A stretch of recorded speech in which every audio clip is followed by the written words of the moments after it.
Talking about rocks, I had to put a lot of thought into this one because I wasn't sure how am I going to talk about rocks, but then I discovered everything in life is about rocks. It really is. What we do in our lives, we choose to wear rocks, right?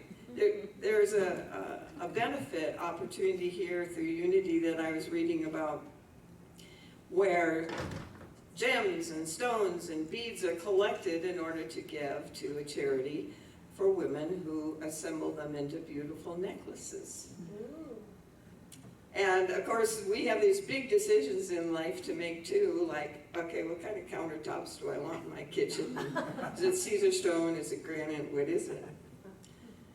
But fundamentally in life, just as Jesus came out of the tomb and rolled the boulder aside, came up and celebrated life, the divine life, the goodness of life. And that's the same thing that all of us can do, whatever boulders we face in life. And we can face it with energy. I don't know if any of you ever watch horse races, but I had to watch Saratoga yesterday, the Belmont Stakes. And these purebred racing horses. And the jockeys who are so petite and so strong. And you watch hours of energy and passion and love of those animals. Those people who train and own those animals. And it's all for 2 minutes to run a race. And you know, we run millions of races in our lives, and we're always training too. And in that race yesterday, they had to run in mud because it had rained so much. And so as soon as a horse gets put into that position, like my dad said, he said, well, some of them are mudders and some of them are not, right? And even the trainer from the Dakotas, from North Dakota, matter of fact, of the horse that won, had to be concerned because despite all the talent that horse had, it had to run in the most difficult, natural situations possible. And one of the horses that had just won the Preakness, when the gate opened, came out, and I watched that horse stumble. Didn't fall, just couldn't get its footing. And right there, I started getting tears in my eyes. I did. I felt for that horse. And I thought, you know, that's what life is about. Every morning I'm coming out of the gate. And sometimes I stumble. But sometimes I win the race that day. Just like the winner did. And I get to go the circle, and I need to make sure that every day I create my own winner's circle for myself. And I have to look at life and my challenges not as boulders, but as obstacles that I'm either going to race around or I'm going to crack that rock, and it's going to be pebbles that I'm going to walk on as my path. I read this interesting story that I thought was really good that I wanted to share with you because it reminded me of how sometimes we don't realize what we have in life. Once an old man and a young man were sitting on the shore of a wild and stormy river. Master, the student asked, why does the time flow straight, but always ripples, either slowing down to a complete stop or racing like a cow with a thistle on her tail? The teacher looked at the seething water and answered, you see, there are a few large stones in the river and a lot of small pebbles. Imagine that river is your life. If you only rejoice over big occasions, like your wedding or your new baby or the prosperity of your business, then you will cross your life in a few jumps, like jumping from one stone to another. But if you dance with the pebbles, taking joy in small things like a sunny day, the beauty of autumn forests, a good conversation, then looking back at your life, you won't see only the big stones, you'll see the countless joys of your own steps. That's us. Those teachings are so important to us. So what do we do with stones in our lives? Well, we draw a lot of analogies to them, right? We say, we do describe a person. Well, they're just cold as a rock. We say, well, that guy's like a rolling stone. Or we use rocks for transportation, just like the Flintstones, just like Barney did. We look at so many things. We say, he's my rock, she's my rock. And we know that's a compliment.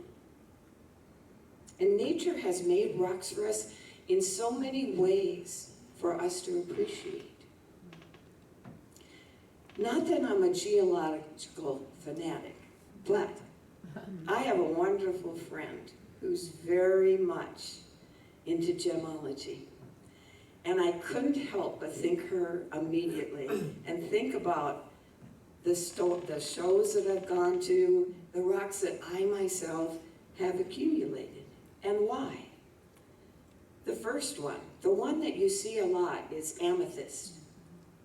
And ever since the Egyptians started with lapis as that of power and wisdom, stones have evolved throughout history and spirituality to represent certain aspects of us in our spirituality.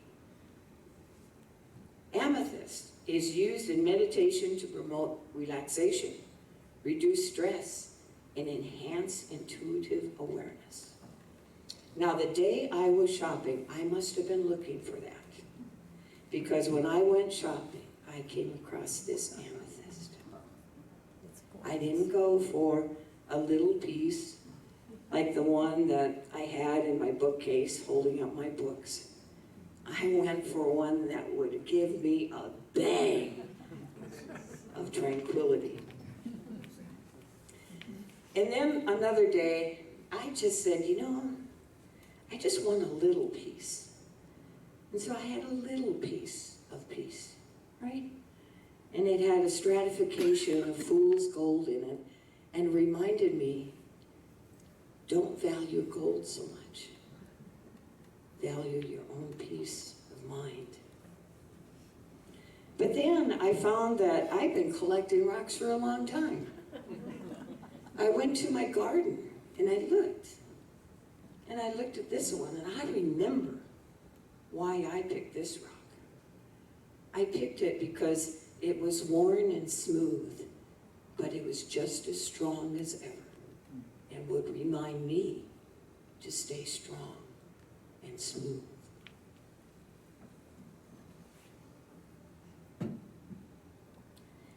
And then we do other things with rocks. We carve them. And I looked at this one, and I remembered, I collect bears. Y'all remember, I've told you many times, it's my totem, right? But this is one that's special. Doesn't look very special, does it? It's kind of gray. Looks like it's got cracks. But it's the last gift from my sister.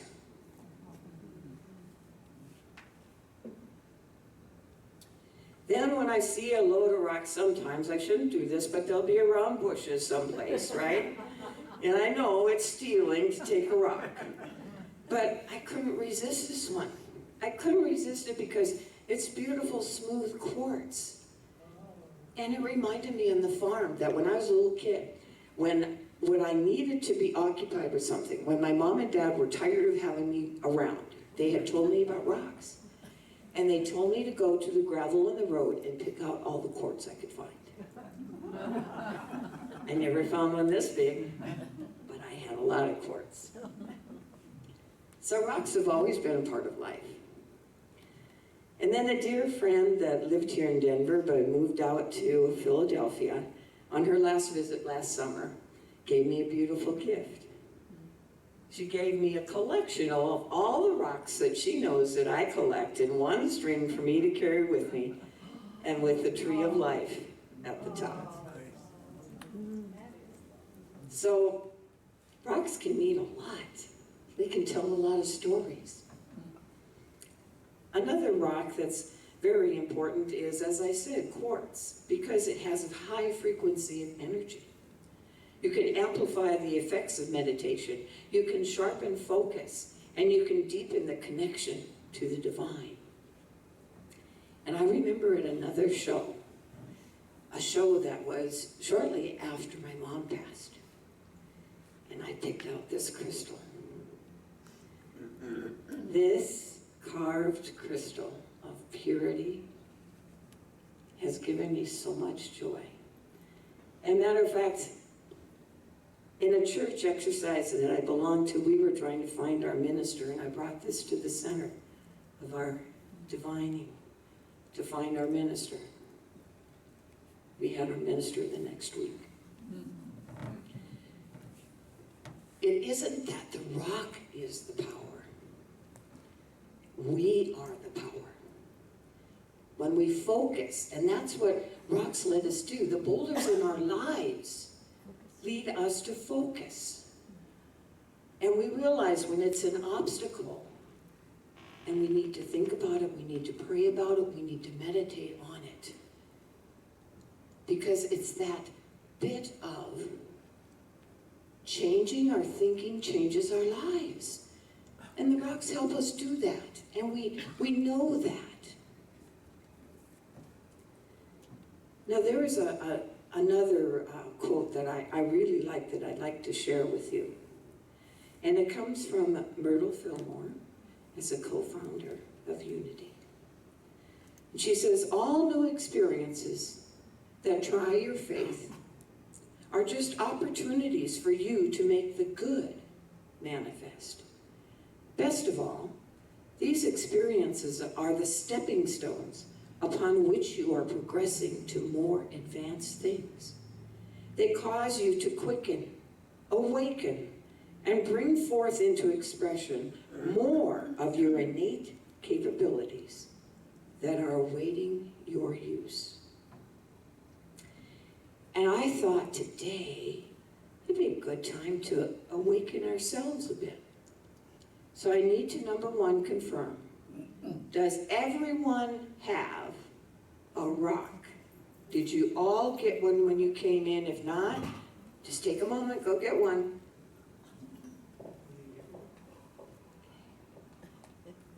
Go get your rock. Because it's time to do some thinking. And I want you to take a look at the rock you have in your hand right now. And I want you to reflect upon it. What were your thoughts when you picked it out? Some of us went walking up and we just grabbed the rock. Some of us stood there and said, no, no, oh, well, maybe, no, that's what I want. Others walked up and said, I know what I want. I want, and you looked and you dug for it, right?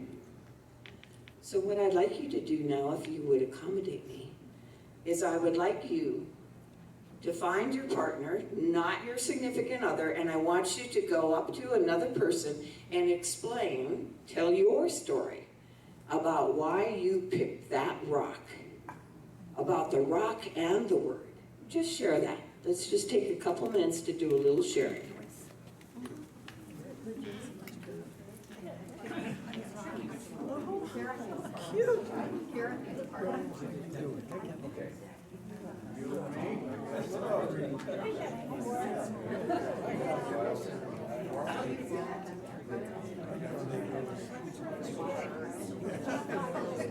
That's our fallback.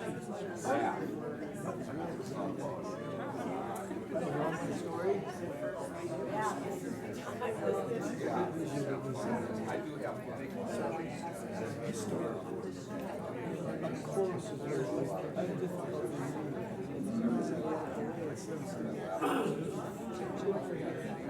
so I looked at it and couldn't read it.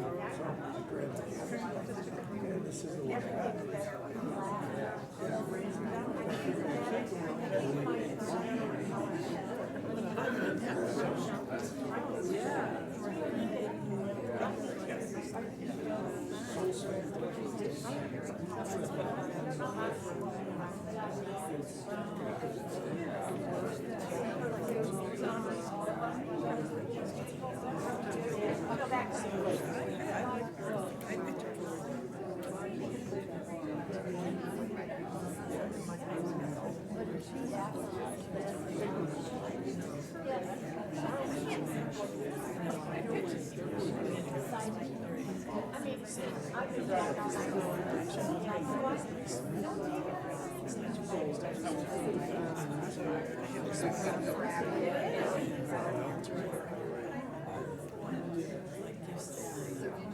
Well, that's why it's there.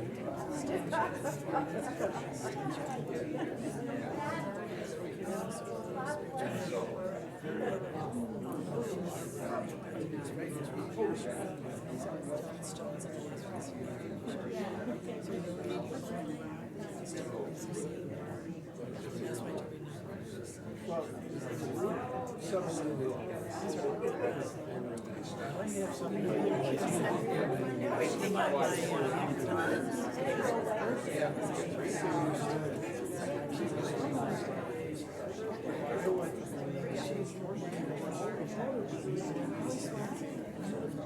and they told me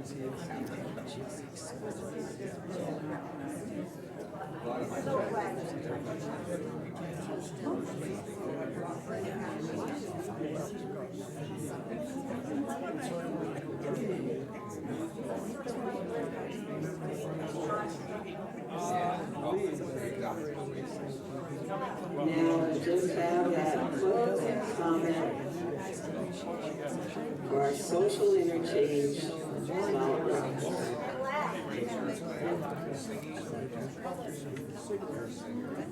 blood pressure.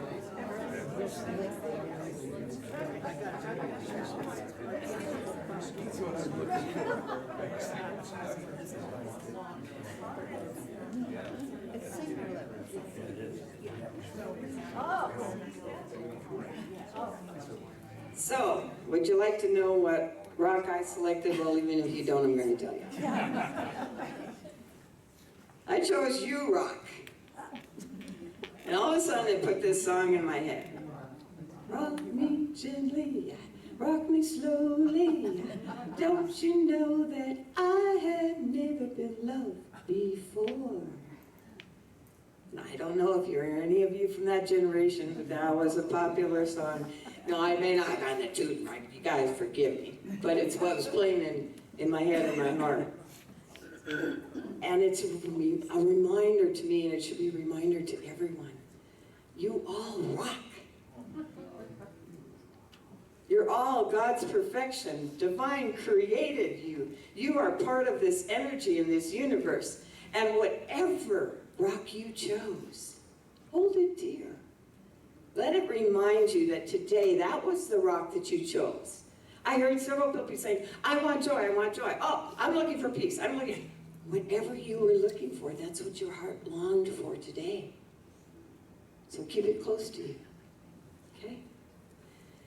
So with that, I'm actually going to close. I'm going to close with a little story, and it comes from R.J. Fairchild. A legend tells the story of a fisherman called Aaron. Aaron lived on the banks of a river. Walking home with his eyes half closed one evening, after a very hard day's work, he was dreaming of what he could do if he were just rich. As he walked, his foot struck against a leather pouch, and it was filled with what seemed to him to be small stones. Absent-mindedly, he picked up the pouch and began throwing the pebbles into the water. When I am rich, he said to himself, I'll have a large house. And he threw another stone into the river. He threw another one and thought, my wife and I will have servants and rich food and many fine things.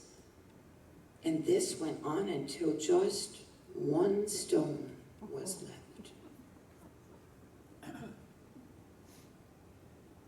As Aaron held it in his hand, a ray of light caught it and made it sparkle. He then realized that it was a valuable gem. He had been throwing away the real riches in his hand while he dreamed of unreal riches in the future. So I thank you. Hope you enjoy your rock. And we're going to move on into meditation.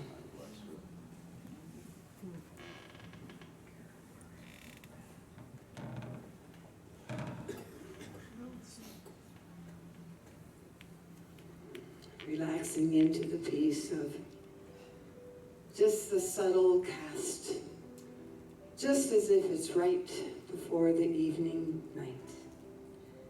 We have dimmed the lights in our surroundings, but we've not dimmed the light in each other.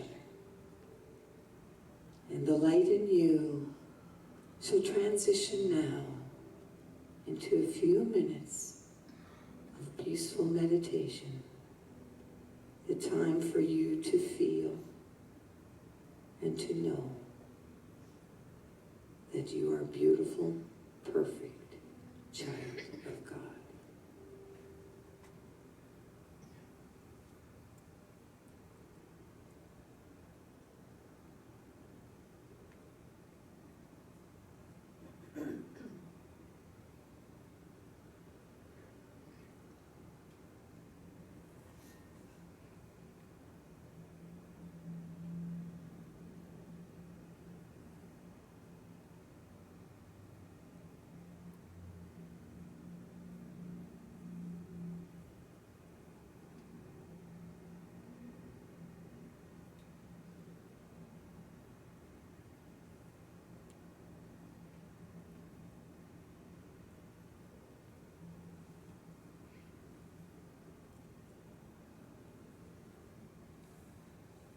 So just take in one more deep breath into your wonderful human spirit. And affirm the love and the knowing of God in your mind, heart, and soul. And gently return to this room filled with the energy